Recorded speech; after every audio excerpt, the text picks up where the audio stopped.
Mayaman pala ako ngayon at nakatira lang sa Leyte. Ngayon, naging libangan ko na lang ang makinig sa mga kwentong kababalagan.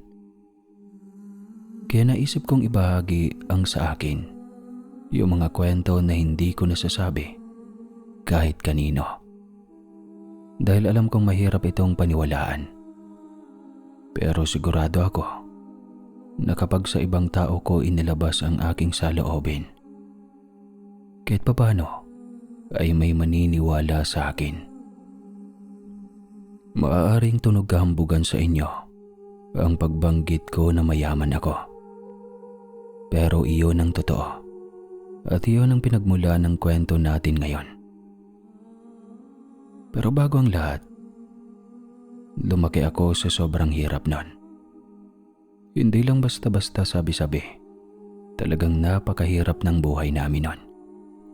Masasabi mo ngang mas mayaman pa si Daga. At sa totoo lang, mas mayaman pa nga ang daga namin. Ang pinagkukunan ng kabuhayan ng pamilya namin noon ay ang pagkokopera ng niyog. Nagbinata na nga ako sa ganitong trabaho. Pero hindi naman nabago ang kalagayan namin. Palagi pa rin kaming walang-wala. Hindi mo masasabing katamtaman ang buhay namin dahil laging kapos nun. Basta kung ano ang nakahain sa hapag, iyon ang kinakain at kailangang makontento sa parte mo. Ganon kahirap. Kahit magdamag ka ng magtrabaho, hindi ka pa rin masasabing mabubusog. Bukod dito, isang beses ka lang talagang kakain sa isang araw.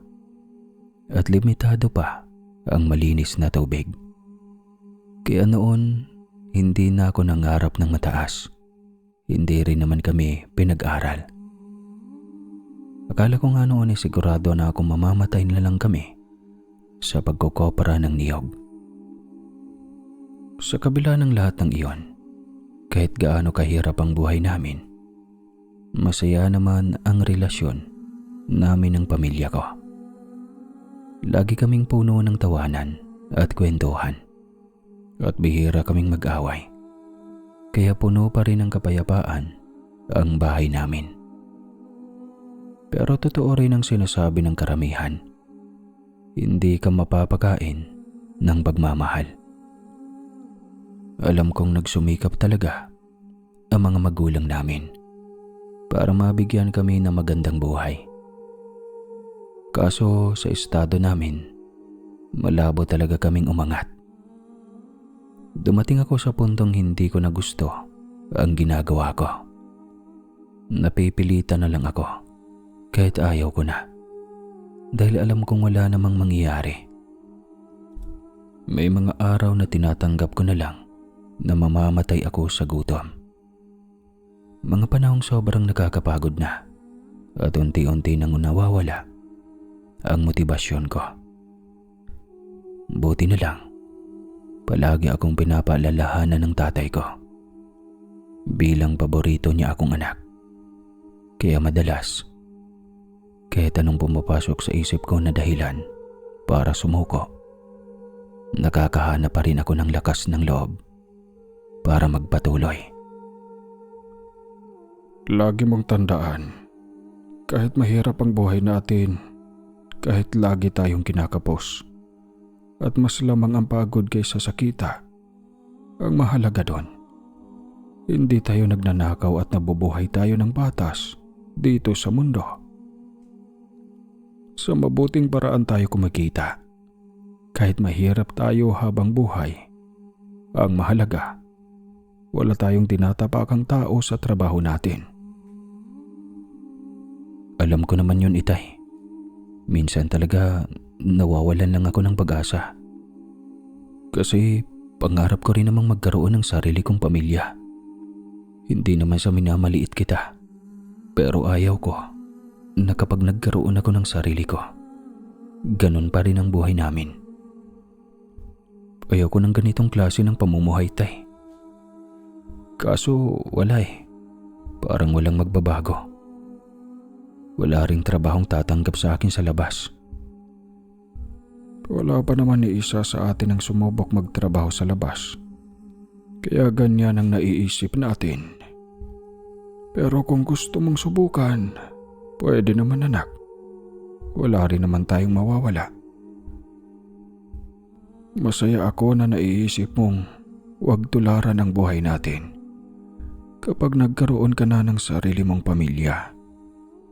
Kasi kahit sino pang tanongin natin, mahirap talaga ang buhay, pero hindi ibig sabihin na wala ng ibang paraan.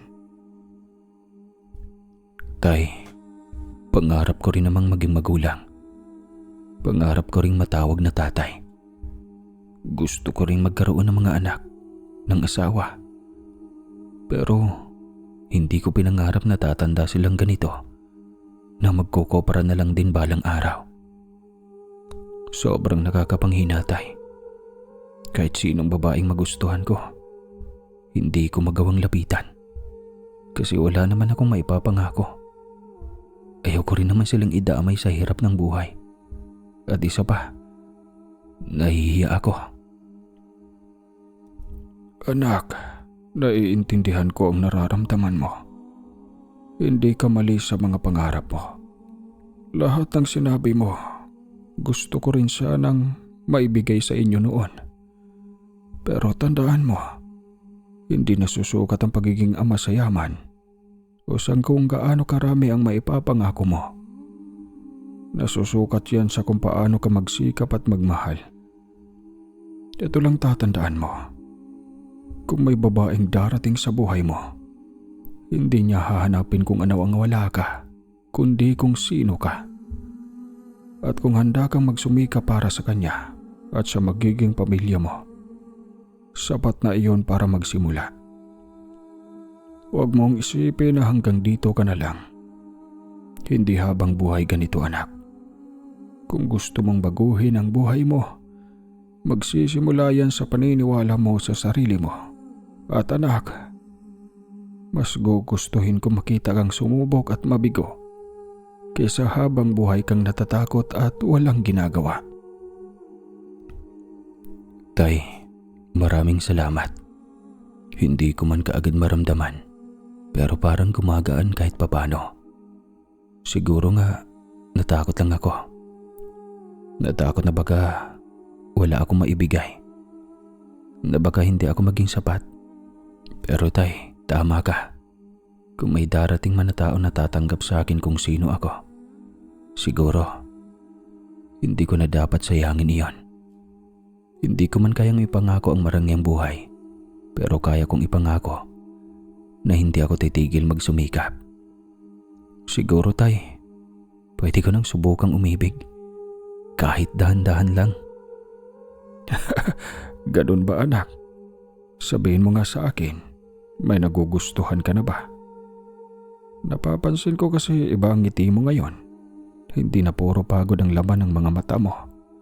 Kung meron man, huwag kang matakot. Hindi hadlang ang hirap para magmahal, at lalong hindi hadlang ang pagiging totoo sa nararamdaman mo. Tay, sa totoo lang, meron po, siguro. Hindi ko lang alam kung tama ba tong nararamdaman ko. Matagal ko na siyang napapansin, tay. Simula pa noong mga bata pa kami. Si Rosa po, yung kababata ko. Hindi ko naman sinasadya na magustuhan siya. Basta na lang habang tumatagal, iba na yung nararamdaman ko kapag nakikita ko siya. Pero tay, natatakot ako. Baka wala akong maibigay sa kanya. Baka hindi ako sapat. Kaya naman pala.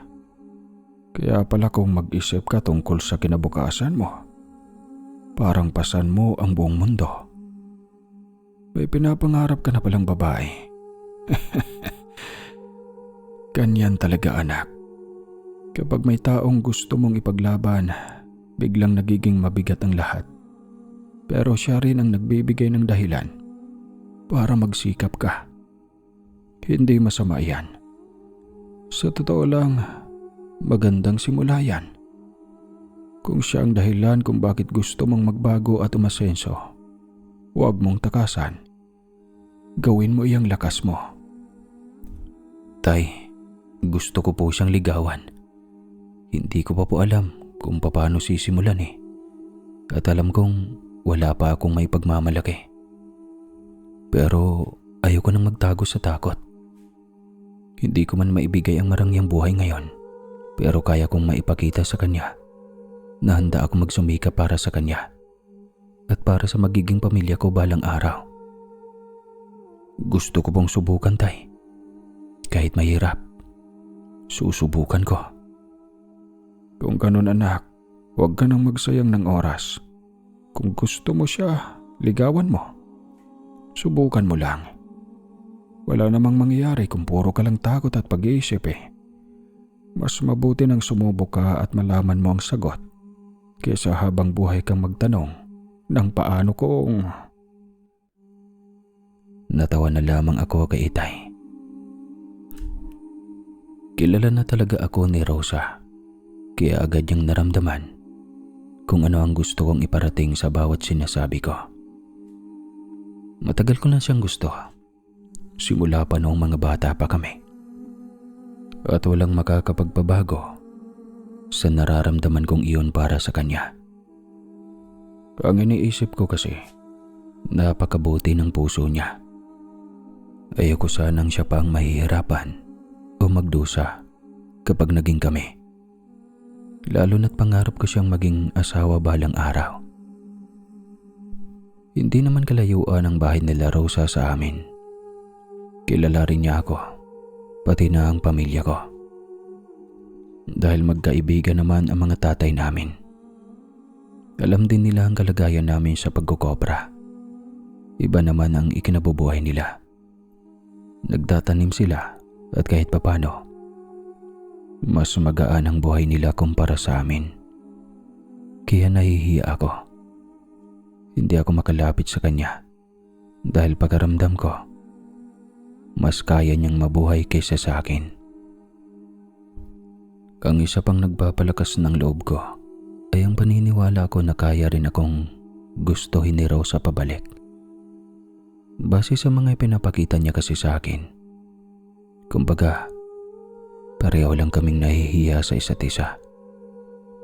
Pero dahil lalaki ako, alam ko ako ang dapat maunang lumapit at magsabi sa nararamdaman ko. Humanap ako ng tiyempo para makausap siya. Nagkataon namang dumaan sila ng tatay niya sa pinagkukoperahan namin ng tatay ko. Palagi naman kasing ganon kapag nag-uusap ang mga tatay namin. Doon kami nagkakaroon ng pagkakataong makapagkwentuhan. At alam na rin ng tatay ko ang nararamdaman ko. Kaya siguro pinahahaba niya ang usapan nila ng tatay ni Rosa para mas humaba rin ang oras namin na Rosa na magkasama. Rosa, may itatanong sana ako sa iyo. Ano ang ayaw mo sa isang lalaki? At ano ang hindi mo gusto sa magiging kasintahan mo? Yun ba? Parang iba ka ata ngayon ah. Ayoko sa madaling matukso. Iyon lang naman. Wala akong pakialam sa estado ng buhay. Siyempre, dapat hindi nananakit, hindi nang bababae, at hindi nagloloko. Pero ang pinakamahalaga, wag na wag kang matutukso. Anong ibig mong sabihin doon, Rosa? Tungkol ba iyon sa panloloko o pambababae? Anong klaseng tukso ang tinutukoy mo? Ayoko sa taong madaling matukso sa kahit anong bagay, Gugoy. Doon nasusubok kung gaano ka katotoo sa pagmamahal mo. Hindi lang yun sa tungkol sa pambababae o panloloko. Maraming anyo ang tukso. Dapat nauunawaan mo yun. At bakit? May aaminin ka ba sa akin? Hindi ko na siguro kailangan pang magpaligoy-ligoy pa, Rosa. Alam kong nauunawaan mo ako. At alam kong alam mo na rin na may gusto ako sa'yo. kaya ako itinatanong ang mga ganong bagay. Subalit Rosa, alam mong puro pagkukopra ang buhay ko. Wala ako magiging tukso, pangako ko yan. Matagal na rin kitang gusto, Goy, pero ayaw ko munang madaliin ng lahat. Hayaan kitang patunayan ang sarili mo sa akin at sa akin mismo manggagaling kung talagang magiging kasintahan mo na ako. Alam ko namang makakapaghintay ka, di ba? Wala naman akong duda sa'yo, pero sana, sikreto muna natin ito. Gusto ko, kapag nalaman na ito ng mga magulang natin, tayo na talaga. Ganun ba, Rosa? Sige, maraming salamat. Pangako, hindi kita bibiguin. At yung tukso na sinasabi mo, gagawin ko ang lahat para maiwasan ko. Kahit alam kong hindi na ako matutokso sa koprahan. Sobrang saya ko nung araw na iyon. Ang dali lang pala at sobrang gaan dahil hindi man lang ako nahirapan sa mga kondisyon ni Rosa. Kaibigan na rin naman ang mga magulang namin. Ang pinagmula ng pagkakakilala niya sa akin. Napaisip lang ako sa salitang tukso kasi hindi ko lubos maintindihan kung ano pa ang ibig niyang sabihin bukod sa panloloko o pambababae. Alam naman niya ang buhay ko. Paano pa ba ako matutokso sa mga bagay na wala naman sa akin? Parang imposible, di ba? Kaya sobrang nakampante ako na kaya kong makuha si Rosa. Ang pag-aproba na lang niya ang kailangan ko para masabi kong nagtagumpay ako. Subalit, kasabay noon, unti-unti kong naisip na ang susunod kong magiging problema kung paano ko babaguhin ang takbo ng buhay ko. Ginawa ko muna ang kaya kong gawin sa araw-araw. Ang pumasok sa trabaho at maglaan ng oras para kay Rosa. Kahit sa simpleng kwentuhan lang, kahit maabutan ko lang siya ng mga bulaklak na makikita ko sa daan, tulad ng mga gumamela, masaya na siya doon. Kapag nakikinig lang ako sa mga nakakatawa niyang kwento, kontento na rin siya. Ganun lang pala kasimple. Ganun lang kagaan.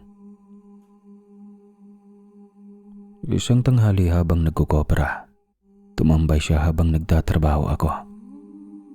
Hindi namin naiwasang mapagkwentuhan ang tungkol sa hinaharap. At ako na mismo ang nagbukas ng usapan na iyon. Dahil iyon ang pinaka-inaalala ko sa lahat. Nga pala. Anong klaseng buhay ang gusto mo sa hinaharap, Rosa? Gusto mo ba yung mayaman ka talaga? Yung parang mga nasa kanto na ang lalaki ng mga bahay? Yung sakto lang, hindi gipit, hindi rin nagugutom, pero hindi rin mayaman. Hindi ko natatanungin kung gusto mong maging mahirap. Kasi sino ba namang may gusto nun? Yung pakiramdam na kontento, Gugoy. Kahit anong buhay ang ibigay sa akin sa hinaharap. Basta mararamdaman kong kontento ako. Ayos na yun sa akin. Hindi naman ako naghahangad ng malaki. Kasi kung ano pa ang para sa atin, mangyayari at mangyayari yun. Hindi naman sa wala akong pangarap. Pero ganun lang talaga ang nararamdaman ko. Tingnan mo yung mga masyadong mayayaman. Diba? Akala nila may kalayaan silang bumili kasi marami silang nabibili. Pero kita mo naman, diba? Hindi sila naging totoong masaya sa buhay. Sa buhay mo ngayon, kontento ka na ba? Kasi kung ako ang tatanungin mo, ako, hindi. Ayaw kong mamatay na mahirap. Ayaw kong magpatuloy na ganito ang buhay ko. Ayaw kong kapag sinagot mo ako, mahirap pa rin ang buhay natin. Ayaw kong kapag naging asawa kita, isang kahig isang tuka pa rin tayo. Ayaw ko nang pag nagkaroon tayo ng mga anak, sila pa ang mangarap na sana gumanda ang buhay nila. Ganun na ganun ang nararamdaman ko. Naiintindihan ko ang sitwasyon mo, di ba?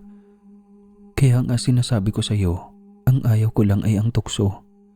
Kasi sa mga ganitong pagkakataon, kapag may nakikita kang oportunidad, kahit alam mong parang hindi na tama, maaari mong patulan, hindi ba? Ang mahalaga, hindi ka gumagawa ng masama at iligal para kumita lang ng pera. Iyon ang hinahangaan ko sa iyo at sa pamilya mo, lalo na sa tatay mo. Kahit gaano kahirap ang buhay, hindi siya gumagawa ng masama. Napakaraming paraan para gumawa ng illegal dito sa bukid. Dahil hindi naman tayo agad na aabot ng mga pulis o ng mga mapanghusgang tao. Pero tignan mo, lumalaban kayo ng patas sa pagkukoopra. Nakakatuwa. Talaga, nakikita mo na ayos lang ang kalagayan namin. Ganun ba talagang nararamdaman mo sa ginagawa namin? Nakakatawa naman kung ganun. Mukhang magkakasundo talaga tayo sa hinaharap. Oo naman, Gugoy. Kahit anong buhay ang ibigay mo sa akin, tatanggapin ko. Kaya huwag kang mag-alala. Huwag mong pasanin ang bigat ng pag-iisip kung paano tayo mabubuhay. Dahil hindi lang ikaw ang bubuhat ng pamilya natin sa hinaharap, kundi tayong dalawa. At hindi ko rin hahayaan ang mga takot na sinasabi mo. Makalipas ang ilang minuto, nagpaalam na si Rosa. Mainit din kasi sa pinaggagawa ng kopra at hindi siya sanay doon. Nang ako na lang ang naiwan, hindi ko maiwasang mapangiti habang nagbabasag ng niyog. Hindi ko alam kung bakit, pero pakiramdam ko, napakaswerte ko kahit ganun lang ang buhay ko. Hindi ko na iniinda ang pagod at ang tumatagagtak na pawis sa katawan ko. Pati na rin ang matinding init ng araw. Mas lalo akong naging masipag dahil nagkaroon ako ng inspirasyon. Mas marami na akong nagagawa. Hindi na ako tinatamad. At hindi na rin ako nawawalan ng pag-asa. Kahit alam kong hindi kaagad mababago ang kita ko. Paspasan ang trabaho ko noon. Kahit ang oras ng tanghalian, ang tanging oras ko para kumain lang sa loob ng isang araw, ay madalas ko nang nilalaktawan. Hindi na mahalaga sa akin kung mag-isa akong kakain ng kaunting pagkain pagdating ng gabi. Basta lamang makatapos ako at makapagbiyak ng mas maraming niyog. Hanggang sa habang nakangiti ako at tinatapos ang trabaho, sa pagbiyak ko ng isang niyog, ay nagulat ako sa aking nakita. Nakailang kusot ako ng mata at hinampas pa ang ulo ko. Pilit na iniisip na baka hindi totoo ang nasa harapan ko. Pero kahit ilang beses akong kumurap, hindi ito nagbabago. Nataon pang ako lang ang mag-isa. Paano ba naman kasi? May isang niyog na nagliliwanag at ang laman nito ay parang kristal. Sa loob, may sobrang liit na nilalang na may pakpak at kapareho ng kulay ng kristal ng laman ng niyog. Para bang kakagising lamang nito mula sa matagal ng pagkakatulog. Tumingin ito sa akin at ngumiti. Kung hindi ako nagkakamali, sa pumasok sa isip ko, isang engkantadong lalaki iyon. Nanigas ako sa kinatatayuan ko at hindi ko alam kung ano ang dapat kong reaksyon. Hanggang sa nagsalita ang nilalang na iyon. Nagulat ako kasi hindi maliit ang boses niya. Parang halos kaedad ko lang. Huwag kang sumigaw at huwag ka nang magingay. Baka may makakita pang iba. Sayang naman ang oportunidad. Salamat pala kasi pinalaya mo ako sa loob ng niyog. Akala ko, imposible na ako makalabas. Ang tagal-tagal ko na ring nagtatago doon sa tuktok. Buti na lang, naibaba mo ako. At dahil dyan, bibigyan kita ng isang kahilingan. Ano ang gusto mo? Nagtatago sa niyog. Bakit ka naman nagtatago sa niyog? At sigurado ba ako na walang kapalit ang hiling na ibibigay mo sa akin? Engkanto ka ba? Tama ba ang naiisip ko? Oo, engkanto ako malamang. Mukha ba akong tao sa'yo? Sabihin mo na lang sa akin kung ano ang hiling mo. Alam ko ang lahat dahil naririnig ko ang mga sinasabi mo sa ibaba noong nasa tuktok pa ako at hindi pa ako nadidiscover. Gusto mong yumaman, di ba? Kaya kong ibigay sa iyo ang buhay na gusto mo. Kapag nakamit mo na ang yaman na yon, sigurado akong wala ka ng pakialam kung ano man ang kapalit. Totoo ba? Kaya mo ba akong gawing mayaman? Yung literal na mayaman talaga, hindi katamtaman, hindi sakto. Mabibigay mo ba yun sa akin? Oo naman. Huwag mo na akong pagdudahan. Kaya kong ibigay ang kahit anong hilingin mo, kapalit ng pagpapalaya mo sa akin dito. Sige, ano? Ano ang hiling mo? Pero di ba binanggit mo na may kapalit? Ano ba ang kapalit para mapag-isipan ko ng mabuti? Bakit iniisip mo lang yung kapalit? Isipin mo yung matutupad ang hiling mo. At kapag mayaman ka na at marami ka ng pera, mawawala na rin ang pakialam mo ron. Ikaw lang ang may ganitong oportunidad. Ganun lang kadali. Hindi mo na kailangan maghukay ng niyog sa loob ng maraming taon. Sasabihin mo lang sa akin na gusto mong yumaman, tapos gagawin na kitang mayaman. Sa bagay, mawawala rin naman ang pakialam ko sa ibang bagay kapag nagkaroon ako ng maraming pera. Kasi marami na rin akong pagkakaabalahan. Pero gusto ko munang malaman kung ano ang kapalit ng magandang buhay na sinasabi mo. Maaring mawala ang malas sa buhay mo para pumasok ang swerte. Siyempre, mawawala ang mga dahilan kung bakit ka nahihirapan. Ganun lang kasimple. Kasi hindi ka naman pwedeng yumaman kung ganito pa rin ang ikot ng buhay mo. Alam mo naman sa sarili mo na kaya hindi kayo umuunlad dahil may malas. Mawawala lang ang malas na yon. Yun lang. Ganun lang kasimple. Ano? Hihiling ka na ba? Kapag yumaman na ako, mabibigyan ko na ng magandang buhay ang pamilya ko. Tapos hindi na ako mangangamba kung anong buhay ang maiharap ko kay Rosa. Paano ba maging mayaman? Gigising na lang ba ako na nasa marangyang bahay na, may alahas at maraming pera? Hindi sa ganong paraan, Gugoy. Mabagal ang proseso, pero sigurado. Baka hindi mo lang alam, may bumibili ng pakyawan sa koprahan. O kaya naman, kung hindi taya, baka makapulot ka ng alahas. Maraming paraan para matupad ang kahilingan mo. Kaya hanggat maaga pa, magdesisyon ka na para tuloy-tuloy lang. Sige, engkanto. Gusto kong yumaman. Iyon ang hiling ko. Bilang kapalit sa pagpapalaya ko sa iyo. Gusto ko magkaroon ng maraming pera para magkaroon ako ng magandang buhay.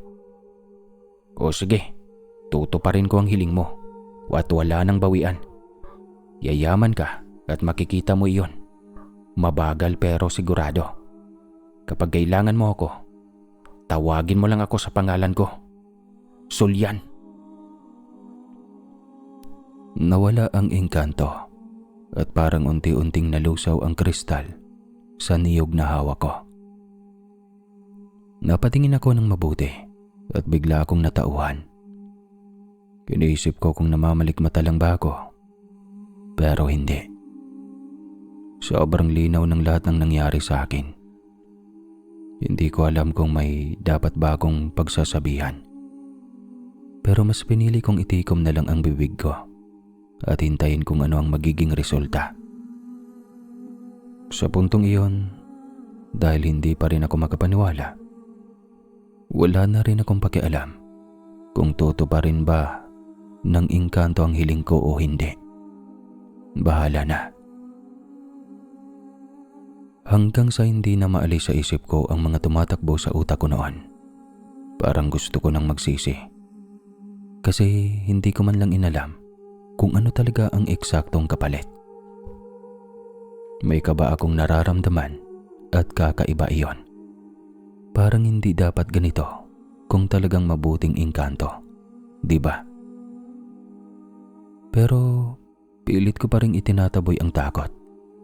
Sa tuwing naiisip ko ang magiging buhay ko kapag yumaman na ako, natatabunan ang pangamba ko. Para bang sinasabi ko sa sarili ko na ayos lang, kahit hindi ko pa rin lubos na nauunawaan kung ano ang ibig sabihin ng malas na kapalit na binanggit niya.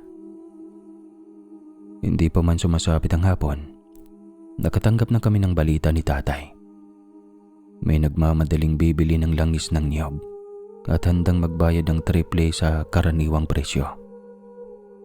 Unang beses itong nangyari sa amin dahil mababa lang talaga ang presyohan ng langis. Pero sa pagkakataong iyon, nabuhayan kami ng loob. Doon ko na rin napatunayan na tila totoo ang engkanto.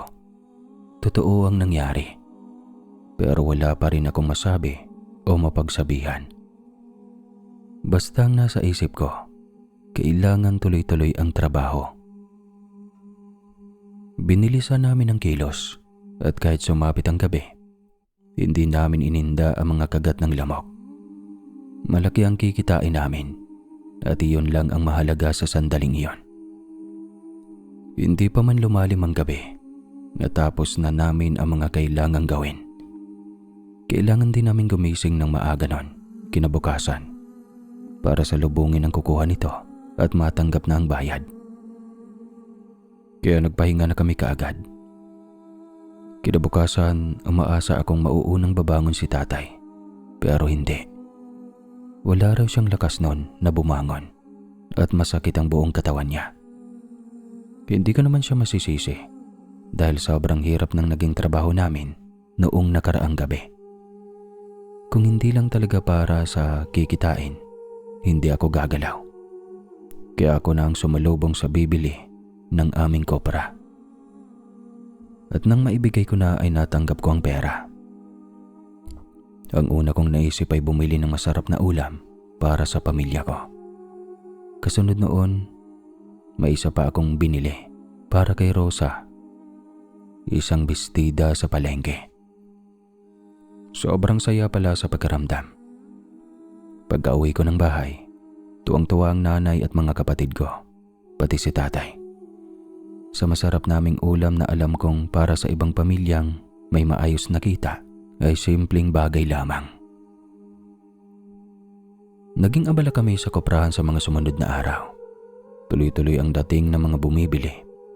Hindi na kami halos magkamayaw sa dami ng trabaho. Pero imbis na mapagod, mas lalo pa kaming ginanahan dahil sa kita. Sabi ni tatay, ito raw ang unang beses na nangyari sa koprahan. Tapos yung niyuga namin ay para bang nagiging hitik na lang bigla sa bunga. Lalo na yung mga bandang dulo na minsan lang mapupuntahan namin. Parang may unti-unting pag-asa na sumisilip sa buhay namin. Pero sa kabila noon, patuloy ang paghina ni tatay. Para bang hindi na siya gumagaling. Kahit anong iniinom niyang gamot, hindi pa rin siya bumubuti. Dumating sa punto na dinala na namin siya sa doktor dahil kaya naman namin ang gastusan siya. Pero wala namang nakitang mali sa kanya. Kulang lang daw siya sa pahinga. Sa hula naman namin, baka sinisingil na siya ng katawan niya. Kaya hindi na namin siya pinilit na magtrabaho at pinahiga na lang namin siya sa bahay. Pero kahit ganon, hindi pa rin siya gumagaling.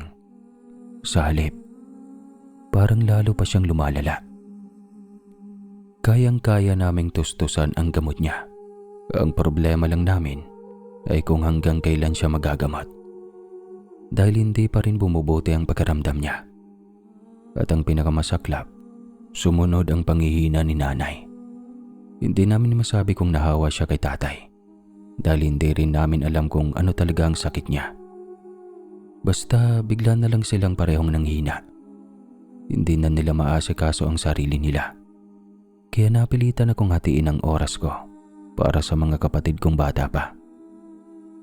Buti na lang ay andyan si Rosa at madalas niya kaming natutulungan.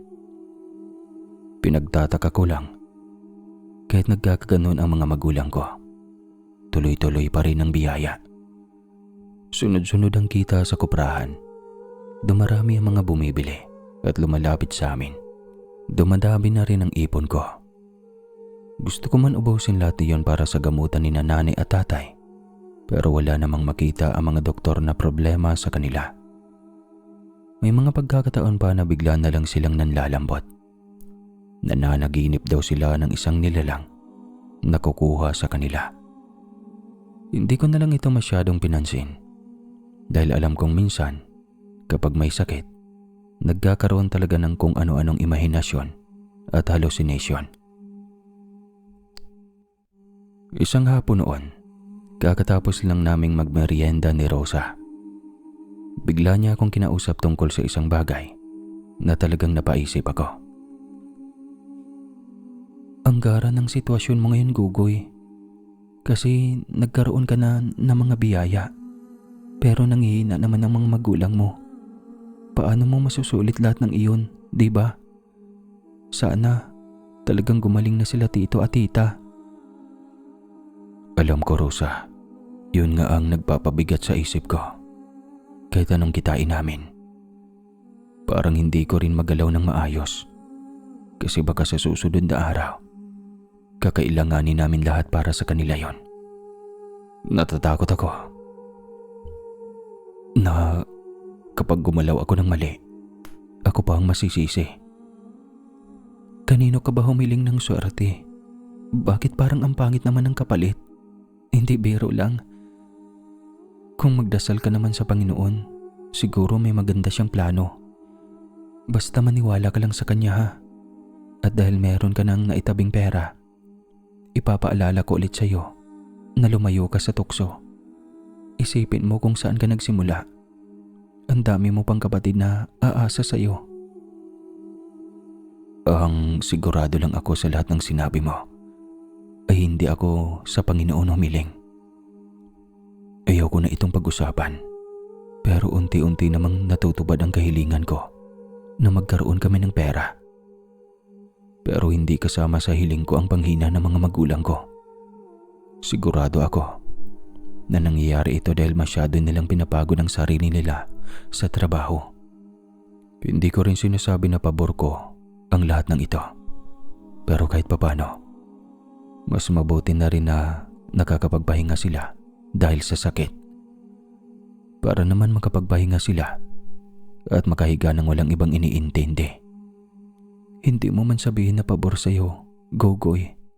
Pero ang bigat pa rin pakinggan nung sinabi mo na maganda na rin na nagkasakit sila para makapagpahinga. Alam ko na pagod lang talaga sila sa trabaho. Pero sana hindi mo isipin na kailangan bang may mangyaring masama bago sila mapahinga. Mas mahalaga pa rin yung gumaling sila kaysa mapilitang huminto dahil sa sakit. At kahit anong nangyayari sa pera, hindi dapat sila ang kapalit ng kahit anong biyaya na dumating sa iyo.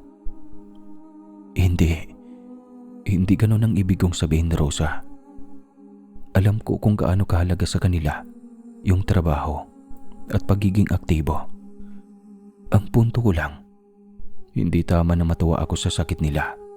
Kahit pa sabihing pahinga iyon, mas pipiliin ko pa rin na makita silang gumagaling at makapagtrabaho ulit nang hindi nahihirapan. Naguguluhan lang talaga ako ngayon kasi ang daming nangyari na hindi ko maintindihan. Pero hindi ibig sabihin nun na okay sa akin na magkasakit sila.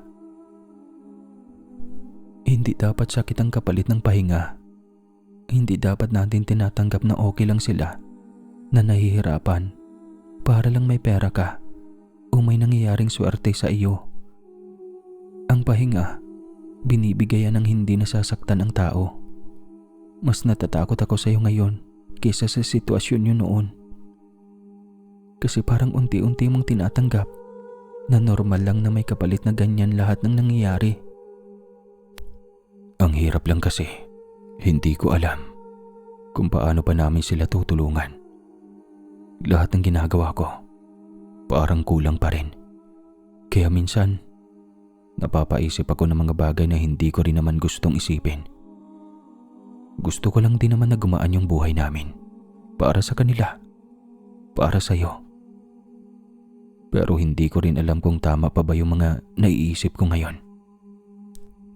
Ano bang iniisip mo? Na hindi na sila gagaling? Ganun ba? Gugoy, huwag ka namang ganyan mag-isip. Hindi mo pa nga alam kung ano talagang nangyayari sa kanila. Sumusuko ka na kaagad sa isip mo. Mas kailangan kanila ngayon na matino ang pag-iisip. Hindi yung dinadala mo lahat ng takot mag-isa. Anong gusto mong isipin ko, Rosa? Na may pag-asa pa? Mga doktor na mismo nagsabi na hindi nila malaman kung ano talaga ang sakit nila. Lahat ng resulta, lahat ng tingin, wala silang makita. Tapos araw-araw, nakikita ko pa rin silang humihina. Paano ko pa iisipin na magiging okay ang lahat kung wala man lang malinaw na sagot? Napapagod na rin ako, Rosa. Araw-araw kong inuunawa ang sakit nila. Yung bigat sa bahay. Yung responsibilidad sa mga kapatid ko. Tapos may parte pa sa akin na hindi ko maintindihan kung bakit parang kahit anong gawin namin, hindi pa rin bumubuti. Hindi ko naman sinasabing sumuko na ako, pero tao rin ako. Napapagod din ako. Umaasa ng walang kasiguraduhan. Kukoy, magdasal ka. Huwag kang sumuko. Alam kong mahirap. Alam kong napapagod ka. Pero lawakan mo yung pasyensya mo. Hindi lahat ng nangyayari ngayon, ibig sabihin wala ng pag-asa. Minsan, hindi lang natin agad nakikita kung paano aayos ang lahat. At huwag mo ring isipin na iiwan kita sa ganitong sitwasyon. Nandito ako. Hindi kita pababayaan. Pero Gugoy, sana wag mong hayaang kainin ka ng takot. Kasi kapag ikaw mismo ang sumuko sa isip mo, mas mahirap na tayong lahat. Doon ko unti-unting napagtanto na swerte ako kay Rosa. Siguro kung wala siya sa tabi ko, mas lalong nalason ang isip ko. Lalo pang dumadami ang pera na pumapasok noon. Tuloy-tuloy ang pagpasok ng pera sa amin. Hindi kami nawawalan ng trabaho. Minsan dumadoble pa nga ang bayad sa amin. At kung minsan ay triple. Maraming nagmamadali kaya mas marami ring trabaho. Dumating na sa punto na ipinagkatiwala ko na sa mga kapatid ko ang pag-aasikaso sa bahay. Habang halos hindi na ako umuwi at lagi na lang nasa koprahan. Trabaho ng trabaho, walang sawa. Sunod-sunod ang pagdating ng pera at unti-unti kong nararamdaman ang ginhawa ng buhay na dati ay pangarap lang namin. Hanggang isang gabi, ako na lang ang naiwan sa koprahan. Nagbibilang ng pera. Bigla kong naalala ang engkantong si Solian. Kaya agad ko siyang tinawag at nagulat ako nang bigla siyang lumabas. Ganon pa rin siya, kagaya noong unang beses ko siyang nakita. Maliit at nagliliwanag. Sumulpot siya kaagad sa harap ko at ngumiti. Mabuti at naalala mo pa ako. Ano? Hindi ka naman naghihirap sa kahilingan mo, hindi ba? Ang dami mo ng pera. Kung tuloy-tuloy pa iyan, makakamit mo rin ang pagiging mayaman mo. Hindi naman ako nagkulang sa sinabi ko. Tinanggal ko lang ang kamalasan sa buhay mo.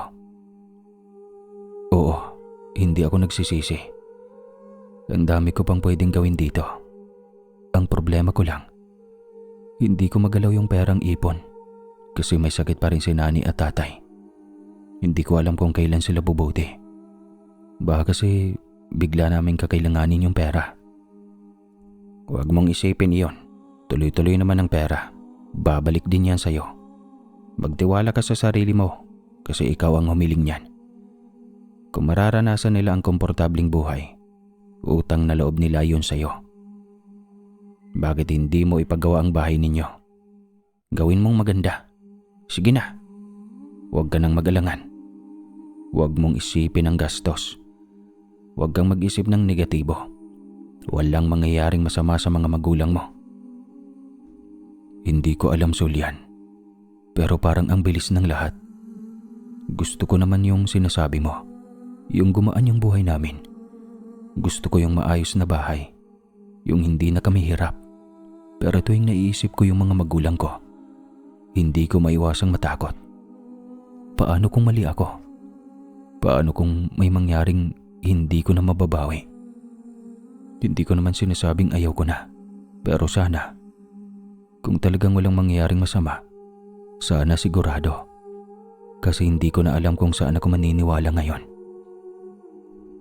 Huwag mo nang pahirapan ang sarili mo sa kakaisip ng kung paano, kung mali ka.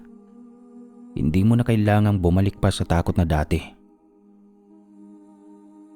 Tignan mo na lang ang nangyayari sa'yo ngayon. Gumagaan ang buhay ninyo. Dumarami ang pera. Mas nagkakaroon kayo ng pagkakataon. Yung mga magulang mo, hindi naman yan parusa. Parte lang yan ng bigat na unti-unting nawawala sa inyo.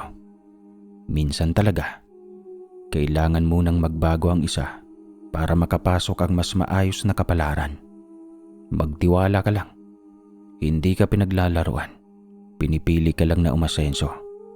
At kung may mga bagay mang hindi mo pa naiintindihan ngayon, darating din yung araw na makikita mo kung bakit lahat ng ito nangyayari. Basta, huwag kang aatras. Kasi kung aatras ka ngayon, baka doon mo lang masayang lahat ng pinaghirapan mo. Nakuha na naman ni Julian ang tiwala ko. Nandoon ako sa puntong nag-iisip kung ipapagawa ko na ang bahay para mas maging komportable ang titirhan namin. Lalo na yung mga natutulog doon. Hindi na ako nagpatumpik-tumpik pa. Kinabukasan, kinausap ko na ang mga tao at bumili na ako ng ilang materyales. Hindi pa naman iyon bonggang bahay kaagad, kundi mas maayos, mas komportable kumpara sa dati naming tinitirhan. Natuwa ang mga kapatid ko pati ang mga magulang ko. Doon ko naisip na tama naman pala ang naging desisyon ko. Pagsapit ng gabi, wala na ang mga trabahador at kami na lang ulit ng pamilya ko ang naiwan. Matutulog na sanang lahat ng biglang inatake ng kumbulsyon ang bunsong kong kapatid na 7 taong gulang. Wala akong magawa. Ako lang ang malakas noon dahil hindi na rin makakilos ng maayos ang nanay at tatay ko. Wala na akong nagawa kundi huwag panuorin at umiiyak sa gilid. Binuhat ko ang kapatid ko palabas ng bahay namin. Kahit gusto kong umiyak, alam kong walang mangyayari kundi hihinto ako. Hirap na hirap ako noon, pero sinubukan ko siyang dalhin sa ospital. Biglang kritikal na ang kalagayan niya at ang masakla pa, wala akong sapat na pera dahil napunta na sa materyales ng pagpapatayo ng bahay. Sising-sisi ako. Paulit-ulit kong sinisisi ang sarili ko. Hiniling ng mga doktor na maiwan doon ang kapatid ko at kailangan ko namang bumalik sa bahay dahil marami pa akong kailangang asikasuhin. Kailangan ko pang magtrabaho para may kitain at kailangan ko ring bantayan ang iba ko pang kapatid, pati ang nanay at tatay ko. Tapos ay babalik ulit ako sa ospital kasi kailangan ako ng isa ko pang kapatid. Sobrang hirap. Gusto ko na lang tumakas. Hindi ko na kaya ang obligasyon. Kaya ako namang mag-isa kasi may pera na ako. Ganon ang tumatakbo sa isip ko. Habang nasa koprahan ako, kinabukasan, nakatulala at maraming iniisip. Nang biglang lumabas si Julian. Sobrang problemado mo ata ngayon, Gogoy. Ramdam na ramdam kita. Anong nangyari? Hindi ko na kinaya ang bigat ng mga obligasyon at suliranin. Hindi ko na kayang pasanin mag-isa ang buong pamilya ko. Kasi paano naman ako, di ba? Gulong-gulo na ako ng sobra. Bigat na ako sa lahat ng pinapasan ko. At pakiramdam ko, unti-unti na akong nauubos sa dami ng responsibilidad na nakaatang sa akin. Hindi ba may kasabihan nga na kapag mabigat na, ibaba mo o bitawan mo? Dalhin mo na lang kung ano ang kaya mo. Parang pagpapasan lang ng niyog. Kaya mo bang pasanin ng 5 sako ng sabay-sabay? Hindi, di ba? Kaya kailangan yung mas magaan lang para hindi ka mahirapan. Alam mo, may sarili kang buhay, Gugoy. May sarili rin silang buhay at responsibilidad nila ang buhay na meron sila. Kaya ano kaya kung takasan mo na lang? Kaya mo naman yon. Iwanan mo sila. Makakagawa naman sila ng paraan. Makakatayo din sila. Alam ko naman yung sinasabi mo, Julian. Kung titignan ko lang yung sarili ko, parang ang dali nga siguro na bitawan yung iba. Para kahit papaano makahinga ako. Kasi sobra na talaga, Julian. Hindi ko na alam kung saan ako huhugot ng lakas.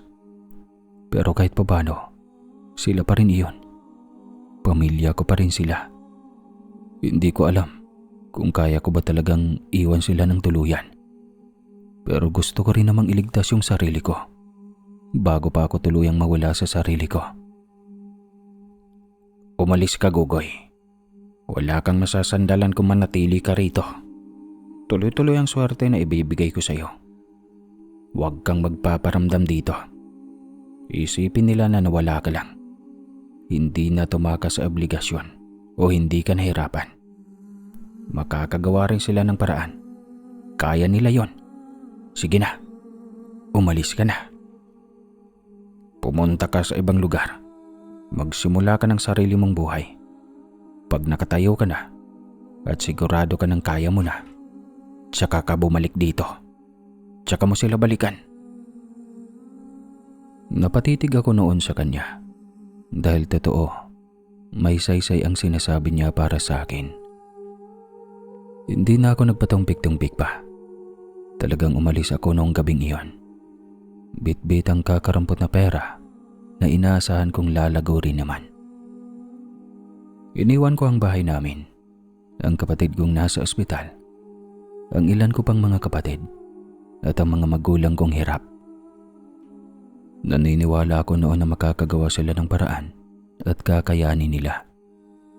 Iniisip ko noon, kapag nabuo ko na ang sarili ko at ang buhay na gusto ko ng ako lang at walang sagabal, mas mapapadali ang inaharap naming dalawa ni Rosa. Sa madaling salita, totoo ang sinabi ng engkanto. Gumanda nga ang buhay ko. Nagsimula ako ng ibang negosyo sa ibang lugar at talagang sumabog iyon sa loob lamang ng 1 buwan. Lumaki ang kita ko at mabilis kong natupad ang pangarap kong makabili ng sariling bahay at lupa sa lugar na walang nakakakilala sa akin. Sinikap kong huwag makibalita tungkol sa pamilyang iniwan ko para hindi maapektuhan ang pag-iisip ko. Kahit hindi sila nawawala naman talaga sa isip ko. Hanggang sa dumating ang araw na handa na ako at sigurado na may dala na akong sapat na pera o baka nga sobra pa. Inihanda ko ang sarili ko, pati ang mga palusot na sasabihin ko kapag humarap na ako sa kanila. Gamit ang sasakyang nabili ko, binaybay ko ang lugar na iniwan ko. Walang nagbago sa bahay namin. Kung paano ko iyon iniwan, ganoon pa rin ang itsura. Ang pinagtataka ko lang, para na itong abandonado dahil sa dami ng mga damong tumubo sa paligid. Mga damong alam kong hindi hinahayaan ng mga magulang ko na lumaki ng ganoon. Ang koperahan halos hindi na rin matukoy dahil sa sobrang dami ng damo at kaguluhan. Ibig sabihin lang noon, wala na ang kabuhayan ng pamilya ko. Biglang bumigat ang dibdib ko. Pagkababa ko ng sasakyan at paglapit ko sa bahay, doon ko nakumpirma, wala nang nakatira. Nasaan si tatay? Nasaan si nanay? Nasaan ang mga kapatid ko? Bigla akong napaluhod. Napaiyak ako dahil hindi ko alam kung ano ang gagawin ko o kung ano ang iisipin ko. Biglang pumasok sa isip ko si Rosa. Agad akong pumunta sa bahay nila at nakita ko siya roon. Hindi siya masaya nang makita ako. Dismayado siya. Pero lumapit pa rin siya sa akin para kausapin ako. Saan ka kumukuha ng lakas ng loob para pumunta rito at humarap pa sa akin? Hindi ka ba nahiya sa mga tao dito? Ayoko na sana kitang makita. Alam mo ba kung anong nangyari? Siyempre hindi mo alam kasi mas pinili mo ang sarili mo. Bakit ka nagagalit, Rosa? Anong ibig mong sabihin? Tsaka anong nangyari? Nasaan na si nanay at tatay at mga kapatid ko? Anong nangyari sa bahay at sa kuprahan? Si Jojo, yung bunsong kapatid mo, dahil hindi na kayang tustusan ng pagpapagamot sa ospital, umuwi siya rito. Inuwi siya ng mga barangay at dito na lang siya namayapa sa bahay ninyo. Yung nanay at tatay mo, wala na rin silang nagawa. Lalong lumala ang karamdaman nila at makalipas lang ang ilang buwan, magkasunod silang pumanaw. Yung mga kapatid mo, kinuha at pinaghatian ng mga tito at tita mo. Yung kuprahan ninyo, tuluyan nang natigil kasi wala nang nagmamay-ari at nagpapatakbo. Nasaan ka nun, Gogoy? Ikaw sana ang inaasahan nila. Ikaw sana ang dahilan kung bakit hindi nangyari yon. Para sana hindi sila nagkaganyan. Pero pinili mo ang sarili mo. Wala kang naging balita sa kanila, pero dito, maraming balita tungkol sa'yo. Alam ng lahat kung paano mo sila iniwan. Hindi totoo yan. Hindi ko alam. Umalis ako kasi akala ko maaayos ang lahat. Akala ko tuloy-tuloy lang ang swerte na makakabawi ako. Nababalikan ko sila kapag kaya ko na. Kung totoo yan, bakit walang nagsabi sa akin? Bakit hinayaan nila akong umabot sa ganito? Hindi ko ginusto to. Akala ko ginagawa ko lang ang tama. Ginawa mo lang ang gusto mo, Gogoy. Hindi mo inisip kung ano ang nangyayari dito habang wala ka. Hindi mo kami pinakinggan. Hindi mo rin sinubukang bumalik o alamin ang totoo. Hindi mo na mababago ngayon ang nangyari. Kung bumalik ako, may magagawa ba ako? Kung nalaman ko kaagad, mababago ba ang lahat? Bakit parang ako pa rin ang may kasalanan sa lahat ng nangyari? Siguro nga, Gogoy, may nagbago na sa'yo. Lalo na nang malaman ko na nakipagkasundo ka pala sa engkanto. Kaya bigla kayong sinuwerte.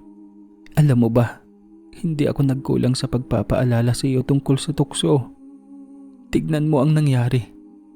3 buhay ang kinuha sa iyo mula sa 3 importanteng tao sa buhay mo. Nanay, tatay, at bunso mong kapatid. Tapos ngayon, parang wala lang sa iyo. Parang nagmamalaki ka pa at iniisip mo na inosente ka. Alam mo sa sarili mo ang ginawa mo, Gogoy. Nakakasuka ang pagkatao mo. Hindi ko alam ang sinasabi mo, Rosa. Wala akong alam sa engkanto niyan. Hindi ko alam kung bakit mo sinasabi sa akin yan. Hindi ko rin alam kung bakit ako sinisisi mo sa mga nangyari. Gogoy, wag mo akong gawing tanga. Alam ng lahat dito kung anong ginagawa mo. Hindi mo man aminin pero ikaw ang umalis at iniwan mo sila. At ngayon, sasabihin mong wala kang alam. Hindi mo ba alam na mula nang nakikipagkasundo ka sa engkanto, isinuko mo na rin sa kanya ang kaluluwa ng pamilya mo. Mabuti na lang at nakalayo saglit ang iba mong mga kapatid dahil kung hindi, malamang pati sila ay kinuha rin. Hindi ko yun ginawa dahil gusto ko. Ginawa ko yun kasi iniisip ko yung kinabukasan natin, Rosa. Akala ko kapag nagtiis ako ngayon, mas magiging maayos tayo sa hinaharap. Akala ko, tama yung pinipili ko. Maayos na ako. Mayaman na ako. Kaya na kitang buhayin kahit mag-anak pa tayo ng marami. Nangyari ito. Sige na. Patawarin mo ko sa nagawa ko sa pamilya ko. Baka pwede nating ayusin ito. Makasarili ka, Gogoy. Sa kabila ng lahat ng nangyari, sarili mo pa rin ang iniisip mo. Akala mo ba sapat na yung pera para burahin ang lahat ng ginawa mo? Akala mo ba mababawi mo ang buhay ng mga taong nawala dahil lang sa sinabi mong mayaman ka na? Wala ka ng amor, Gogoy. Wala ka ng malasakit. Kung meron man, hindi mo sana sila iniwan at hindi mo sana hinayaang umabot sa ganito. Ngayon, gusto mo lang ayusin ang lahat kapag komportable ka na, kapag kaya mo na ulit magbigay ng pera. Hindi ganun ang pagmamahal, Gogoy. Hindi ganun ang pamilya. At lalong hindi ganun ang pananagutan sa mga taong sinira mo ang buhay. Basta tanggapin kita noon, Gogoy. Yung Gogoy na una kong nakilala. Mahirap pa ang buhay pero puno ng lakas at kontento. Hindi katulad mo ngayon. Ayoko na. At para lang din sabihin ko sa iyo, malapit na akong ikasal. Kaya lubayan mo na ako. Pag-aksayahan mo na lang ang buhay na pinili mo. Doon na talaga ako tuluyang nanghina at nanlambot. Parang biglang huminto lahat ng ingay sa paligid ko. Pero mas lumakas yung sigaw sa isip ko. Doon ko na naramdaman na parang huli na ang lahat. Wala na pala talaga akong babalikan. Wala na ang nanay at tatay ko. Wala na ang mga kapatid ko. At pati si Rosa, na siya sanang dahilan kung bakit ko sinubukang tumayo ulit.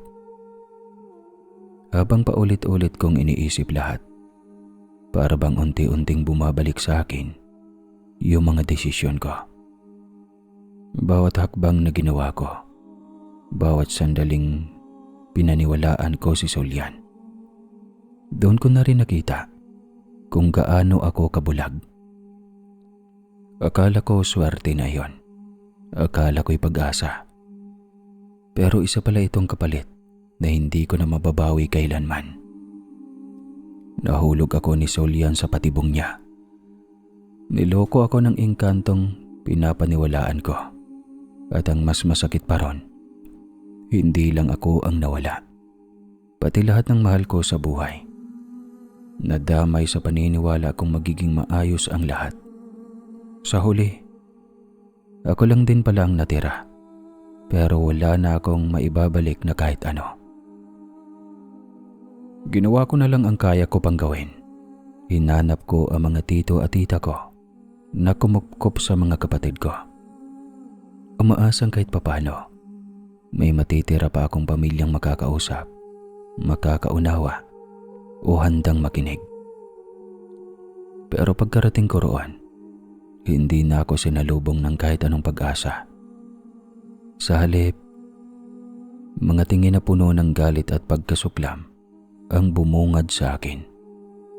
Para bang ang pagdating ko pa lang ay isa ng kasalanan na hindi na nila kayang palampasin. Sinubukan kong magpaliwanag. Sinubukan kong sabihin na gusto ko lang malaman kung nasaan ang mga kapatid ko. Kung maayos ba sila. Kung may natira pa ba akong pamilya. Pero hindi na nila ako pinakinggan. Sa halip, sunod-sunod na masasakit na salita ang inabot ko. Sinisisi nila ako sa lahat ng pagkawala, sa trahedya, sa mga buhay na nawasak. Para bang ako lang ang tanging dahilan ng lahat ng nangyari. Para bang ako lang ang may kasalanan sa lahat ng sakit na bumagsak sa amin. Habang pinapakinggan ko sila, unti-unti na rin akong nauupos. Wala na akong maipaglalaban. Wala na akong maipaliwanag na hindi ko pa nasasabi noon. Ang natira na lang sa akin ay ang bigat ng lahat ng desisyon ko noon. At ang katotohanan kahit saan ako pumunta, wala na akong matatakbuhan na pamilya. Umuwing muli ako sa bahay ko. Dala-dala ang bigat ng lahat ng narinig at natanggap ko. Pagkapasok ko pa lang, tahimik na tahimik ang paligid. Pero sa loob ng isip ko, parang maingay na maingay ang lahat ng alaala. Tinignan ko ang mga ari-arian ko, ang bahay, ang mga gamit, ang mga naipundar ko, yung mga bagay na dati kong pinangarap lang. Yung mga bagay na akala ko'y magbibigay sa akin ng saya at kapanatagan. Pero sa sandaling iyon, wala na isa roon ang may halaga.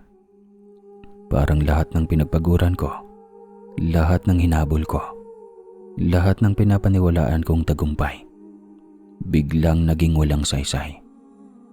Wala akong maramdaman kundi matinding pagsisisi. Yung klase ng pagsisisi na hindi kayang takpan ng pera. Hindi kayang ayusin ng kahit anong kayamanan. Umupo ako roon ng matagal. Nakatingin lang sa paligid habang paulit-ulit na bumabalik sa isip ko ang mga mukha nila nanay, tatay, mga kapatid ko at si Rosa. Lahat sila nawala habang inahabol ko ang akala kong mas magandang buhay. Doon ko naisip na handa kong ipagpalit lahat ng meron ako ngayon, kahit isa-isa pang mawala. Basta maibalik ko lang yung buhay na meron ako dati. Kung alam ko lang sana, kung may pagkakataon lang akong bumalik, kung hindi ko lang sana pinili yung maling daan, lahat ng kayamanan ko ngayon, para lang pala akong walang dala. Dahil wala na yung mga taong dapat ko sanang pinapahalagahan. Matagal na panahon na mula nang huli kong makausap ang engkanto. Ilang gabi ko ring pilit na iniiwasan ang alaala niya. Sinusubukang takasan ang lahat ng nangyari. Pero sa kabila noon, nananatili pa rin ang galit sa loob ko. Yung galit na hindi ko na kayang pigilan. Galit sa sarili. At galit sa kanya na akala ko'y tumulong sa akin, pero siya palang sumira sa lahat. Sa tindi ng bigat ng dibdib ko, hindi ko na napigilan ng sarili ko. Tinawag ko siya paulit-ulit kahit wala akong kasiguraduhan kung darating pa ba siya. Tinawag ko siya hindi dahil may tiwala pa ako, kundi dahil gusto ko ng sagot. Gusto ko siyang harapin. Gusto kong malaman kung bakit niya nagawa sa akin ang lahat ng iyon. Habang nakatayo ako roon, ramdam ko ang panginginig ng boses ko at ang bigat ng bawat paghinga. Pero hindi na ako matras. Sa pagkakataong iyon, handa akong harapin ng kahit na ano, kahit ang katotohanan ng matagal ko ng pilit na tinatakasan. Bakit ka nagagalit, Gugoy? Tinupad ko naman ang hiling mo na magkaroon ka ng kayamanan. Lahat ng naging desisyon mo pagkatapos ng kasunduan natin ay ikaw na iyon. Pinili mo yon kasi sa tingin mo, iyon ang makakabuti, di ba? Hindi ko na yon kasalanan. Patsaka, hindi mo naman pinilit na alamin kung ano ang kapalit, di ba? Pero sinabi ko naman, tinanggal ko ang kamalasan sa buhay mo. At alam mo sa sarili mo na sa isip mo, ang balas at sagabal sa buhay ay ang pamilya mo. Kaya noong sinabihan kita na umalis ka na at magsarili, hindi ka rin nagdalawang isip, di ba? Iniiwan mo sila kahit nahihirapan sila. Pinagaan ko lang ang lahat, kaya ako sila kinuha. 3 sila. Hindi ba dapat masaya ka? Wala na ang kamalasan mo. Hindi mo sila kinuha para tulungan ako. Hindi yun pag-alis ng kamalasan. Pagkawala yun ng pamilya ko. Hindi ko pinili na mawala sila. Pinili ko lang yung alam ko makakabuti. Kung alam ko lang ang kapalit, hindi na sana ako pumayag. Hindi ako masaya ngayon. Hindi ako kailanman naging masaya sa nangyari. Kung kailangan, kunin mo lahat ng yaman na meron ako ngayon. Kunin mo na. Hindi ko na ito gusto. Basta ibalik mo sa akin ang nanay at tatay ko at ang bunso kong kapatid. Palayain mo sila. Bigyan mo rin ako ng pagkakataon ng magbago ang ihip ng hangin at makausap ko ang iba ko pang kapatid. Pinapatawa mo ba ako, Gugoy? Seryoso ka ba? Anong gagawin ko sa yaman at mga ari-arian mo? Hindi naman ako nabubuhay para sa mundong ito. Tinupad ko lang ang hiling mo at hanggang doon lang ako. Wala na akong magagawa, Gogoy. Isang sagradong kasunduan ang ginawa natin. Naging patas ako. Binigay ko ang kayamanan na gusto mo. At ibinigay mo naman ang kapalit. Hindi ba't ayos na? Hindi na nga ako dapat nakikipag-usap sa iyo. Pero ginawa ko pa rin. Doon ka na lang magpasalamat. Kasi binibigyan pa rin kita ng sagot. Sino ka ba para ganyanin ako? Ginusto ko lang naman yung yumaman. Ngunit pinagsamantalahan mo ang pagnanais ko. Niloko mo ako. Inuto mo ako. Pinaniwala mo ako sa kasinungalingan mo. Akala ko, tutulungan mo ako. Akala ko may pag-asa pa kami. Akala ko, may magandang kapalit ang lahat ng hirap ko. Pero ano to? Winasak mo ang pamilya ko. Kinuha mo sila sa akin isa-isa. Wala kang karapatan. Wala kang karapatang tawagin yung ginawa mo na patas. Kasi hindi ito patas. Niloko mo ako mula umpisa hanggang dulo. Kung alam ko lang na ganito, hindi na sana ako pumayag. Hindi ko ipagpapalit kahit isang segundo ng buhay ko sa pera mo. Hindi ko pera iyan, Gogoy. Pero mabigat ang kasunduan nga natin. At kung tatanungin mo kung sino ako lang naman ang tumupad sa hiling mo. Wala na akong magagawa. Hanggang doon lang ako. Isa lang ang hiling mo at isa lang ang tinupad ko. Paalam na. Hindi na ako magpapakita sa iyo kahit kailanman. Para hindi ka na magalit sa akin. Sana magiging maayos ka pa.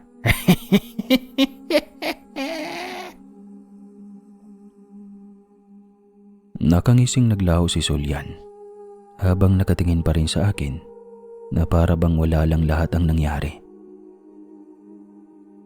Parang isa lang akong panandali ang libangan na natapos na ang papel sa kasunduan namin. Unti-unti siyang naglaho sa hangin hanggang sa wala na akong makita kundi ang bakas ng kanyang presensya na dahan-dahang nawawala. At ako, naiwan doon na parang biglang binagsakan ng buong mundo. Hindi ko na napigilan ang sarili ko. Hindi na maawat ang pag-iyak ko habang paulit-ulit na bumabalik sa isip ko ang lahat. Ang pamilya ko, ang mga desisyon ko, ang kasunduan, at ang mga sandaling akala ko'y tama ako. Parang lahat ng kayamanan, lahat ng naabot ko, biglang naging walang silbi. Wala akong nagawa kundi yakapin ang sarili ko habang nakaluhod. Pilit na hinahabol ang hininga ko sa gitna ng sakit na hindi ko kayang ipaliwanag. Sa bawat hikbi ko, parang mas lumilinaw na wala akong mababalikan at wala na akong maaayos kahit anong pilit ko. Pero kahit ganon, hindi pa rin talaga doon natapos ang buhay ko. Sa kabila ng lahat ng sakit at pagkawala, may kung anong bahagi sa akin ang tumatangging tuluyang sumuko. Kaya ginawa ko pa rin kung ano ang tingin ko kahit papano ay makakapaglapit sa dati kong buhay. Bumalik ako sa lupaing dati naming pag-aari, sa lugar na punong-puno ng alaala ng pamilya ko. Wala akong ibang intensyon kundi buhayin ulit ang kuprahan. Kumuha ako ng mga tauhan. Pinasok muli ang trabaho at pinilit buuin muli ang dating sigla ng lugar na iyon. Pero hindi tulad ng iniisip ng iba. Hindi ko yun ginawa para kumita ulit o magpayaman pa. Binuhay ko yun kasi gusto kong mabuhay kahit papano ang alaala nila. Gusto kong maramdaman na nandyan pa rin sila sa bawat punong niyog, sa bawat tunog ng paggawa ng kopra, sa bawat hangin na dumadaan sa bakura namin. Wala na akong pakialam sa kita. Sa totoo lang, halos ipamigay ko na nga ang lahat ng pumapasok, maski ang maliliit na kita. Maski ang mga produkto na ibinibigay ko sa mga trabahador ko o sino mang nangangailangan. Ang tanging gusto ko lang ay makita na buhay pa rin ang koprahan, na gumagalaw pa rin ang lugar na dati naming pinaghirapan bilang pamilya. At ang bahay namin, hindi ko na pinaayos. Hindi ko na ginawang moderno o maganda. Hinayaan ko itong ganoon, sira-sira at luma, kasi sa itsura nito ko pa rin nararamdaman na nandoon sila. Na sa bawat bitak ng dingding at kalawang ng bubong, may alaala pa rin ang mga taong minahal ko. Araw-araw, bumabalik ako sa lugar na iyon, hindi bilang isang taong mayaman o matagumpay, kundi bilang isang taong pilit na binubuhay ang alaala ng pamilyang matagal nang nawala. Kahit masakit, kahit paulit-ulit, doon ko pa rin pinipiling manatili. Kahit sa kabila ng lahat, doon ko pa rin sila nararamdaman. Noong mga panahong iyon, wala nang mas masakit pa sa tanawing nakita ko. Nang tuluyan ng magkatotoo ang balitang ikinasal na si Rosa. May asawa na siya, at tila ba ang lahat ng dating kami ay isa na lamang alaala na ako na lang ang nakakapit. Makalipas ang ilang buwan, mas lalo pa akong sinubok ng pagkakataon nang makita ko siyang nagdadalang tao na. Doon ko naramdaman ang bigat na hindi ko na maipaliwanag. Yung pakiramdam na unti-unting may pumipiga sa dibdib ko habang nakikita ko ang buhay na dapat sana ay ibang direksyon kung hindi ako nagkamali ng landas. Sobrang naiinggit ako. Hindi ko maikakaila. Kasi siya yung babaeng pinangarap ko. Yung taong gusto ko makasama sa hinaharap na binuo ko noon sa isip ko. Pero sa kabila ng lahat ng sakit, alam ko rin sa sarili ko na wala akong karapatang pilitin siya. Hindi ko na rin gustong bumalik sa kung anuman ang sapilitan o sa mga bagay na pinipilit lang para sumang-ayon sa akin. Ayoko na ng mabilisan. Ayoko na ng mga desisyong purong ako lang ang nasusunod. Kaya kahit mabigat, unti-unti ko siyang tinanggap. Araw-araw, habang nakikita ko siya, dahil iisa lang ang lugar namin, mas lalo kong natutunang tanggapin ang katotohanan na hindi siya akin at hindi na kailanman magiging akin. Masakit, pero iyon na lang ang natitira sa akin. Ang tanggapin ang lahat. Kahit ako mismo ang nasasaktan sa bawat pagtingin ko sa kanya. Gumawa na lang ako ng mabuti. Yung pera ko, tinulong ko na lang sa mahihirap at sa mga nangangailangan. Mapagpanggap man ako para sa tingin ng mga nakakakilala sa akin. Wala na akong pakialam. Basta ginagawa ko kung ano ang kaya kong gawin araw-araw. Hanggang sa unti-unti, kahit papano, gumaan din ang pagkikitungo ng mga tao sa akin. Hindi man tuluyang nawala ang tingin nila sa nakaraan ko. Natutunan nilang tanggapin na nagbabago rin ang tao. Ako na lang mismo ang pumili kung kailan ako makikipag-usap at kung kailan ako lalayo. Dahil hanggang ngayon, dala-dala ko pa rin ang hiya at bigat na mga nagawa ko. Habang buhay ko itong pagsisisihan. Pinagandahan ko ang puntod ng nanay at tatay ko, pati ng bunso kong kapatid. Kasi doon na lang ako nakaramdam na kahit papano, may nagagawa pa akong tama para sa kanila. Para doon na lang ako pwedeng bumawi, kahit huli na ang lahat.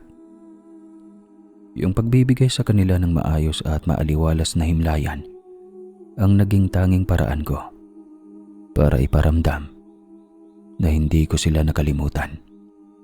Lalo na't alam ko sa sarili ko na wala ako sa tabi nila noong mga panahong kailangan nila ako, noong nahihirapan sila, at noong unti-unti silang lumalaban sa buhay hanggang sa huling sandali. Alam ko ring sa huling hininga nila, gusto nilang nandyan ako, pero hindi ko na iyon naibigay. Kaya hanggang ngayon, dala ko pa rin ang bigat na iyon. At kahit anong gawin kong kabutihan, kahit ilang buhay pa ang matulungan ko, alam ko sa sarili ko na may parte ng buhay ko na hindi na kailanman mabubura. May isang gabi na talagang nagpalinis ng konsyensya ko at parang unti-unting nag-ayos ng gulo sa isip ko. Hindi ko alam kung paano nangyari, pero sa panaginip ko, nandoon ang tatay ko. Parang totoo ang lahat ng boses niya, ang itsura niya, pati ang pagkaramdam na matagal ko nang hindi nararanasan. Anak, alam kong wala ka sa mabuting kalagayan at hindi maayos ang sitwasyon mo ngayon. Pero gusto ko lang sabihin sa iyo na mahal ka namin ng nanay mo at ni Jojo. Nasa maayos kaming kalagayan, anak. Hindi kami napapahamak ng engkanto. Hindi kita sinisisi, anak ko. Gusto ko lang malaman mo na napatawad ka na namin at mahal na mahal ka pa rin namin. Tay, patawad po. Sabihin niyo po kay nanay at kay Jojo. Patawad. Gagawin ko po ang lahat ng sasabihin niyo sa akin ngayon. Baka naman may pagkakataon pa. Bumalik kayo sa akin, tay. Bumalik po kayo. Pakiusap. Yung iba ko po mga kapatid. Gusto ko po sanang mabuo tayong muli. Kahit saan po. Kahit sumunod na lang ako. Sasama po ako. Huwag ka munang sumunod sa amin, anak. Kami na ang magpahinga. Ikaw, marami ka pang taong umaasa na matulungan mo. Doon ka na lang. Magiging maayos din kayo ng mga kapatid mo. Naniniwala ako na hinahanap ka rin nila. Mapagpasyensya ka na sa mga tito at tita mo. Kung ayaw ka nilang ipakita sa'yo. Kasi hindi mo rin sila masisisi. Pero mabuti ang mga kalooban nila at matatanggap din nila iyon pagdating ng araw. Kaya kung ako sa'yo, huwag kang mawala ng pag-asa sa buhay, anak. Basta, narinig mo na, pinapatawad ka na namin. Wala ka na dapat na isipin. Salamat, tay. Salamat sa pagtuturo. Sobrang wala akong kwenta. Wala akong kwentang tao sa mundong ito. Habang buhay akong magsisisi, tay. Lahat ng ginawa ko, pagbabayaran ko. Handa akong mahirapan. Handa akong pasanin ng lahat, tay. Ipagpatuloy mo ang buhay mo, anak. At mabuhay ka sa paraang gusto mo. Masaya kami na makita ka namin na nakamit mo ang mga bagay na pinapangarap mo. Kasi anak, hindi naman namin pinangarap maging mayaman. Ikaw ang may gusto ng kayamanang iyan. Kaya sulitin mo ang lahat. Paalam na at mahal ka namin.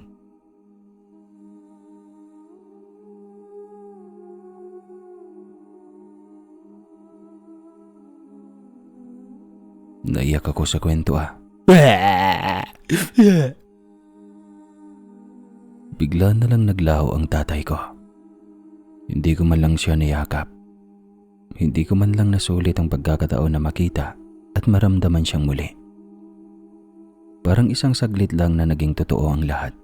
Tapos kinuha rin agad sa akin. Pero kahit ganon, masaya ako na nakausap ko siya. Sobrang gaan sa pakiramdam. Parang may nabunot na mabigat na matagal ko nang dala sa dibdib ko. Gusto kong maulit yon. Maulit ng maraming beses. Gusto ko pa siyang mayakap, makausap, magdamag. Kahit alam ko sa totoo lang, parang imposible na. Pero ang pinaka nagpaiyak sa akin ay yung marinig kong napatawad na nila ako.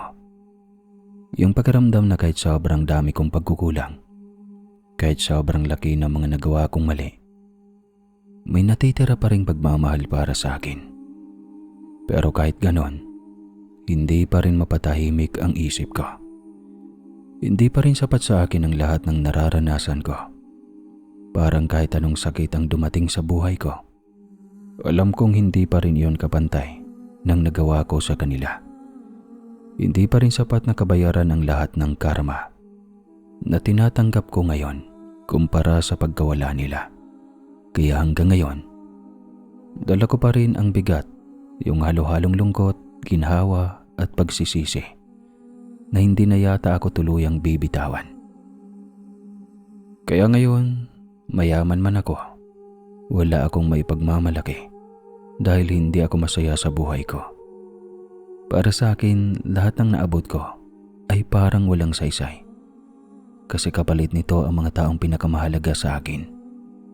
Ako na ang pinakapalpak na tao at tanggap ko iyon. Husgahan na ninyo ako ng husgahan, sisihin niyo ako, murahin niyo ako kung gusto niyo. Wala na akong dahilan para itanggi pa. At wala na rin akong lakas para takasan pa ang katotohanan. Ngunit kahit ganon, patuloy pa rin akong nabubuhay. Dala-dala ang bigat ng lahat at ang pag-asa na kahit papano, sa gitna ng lahat ng pagkakamali ko, may natitira pa ring paraan para ako ay magpatuloy. Hanggang dito na lang po ang kwentong ito. Maraming salamat po sa lahat ng nakikinig at tumapos sa kwento ko. Dito ko natatapusin kasi sobrang sakit na.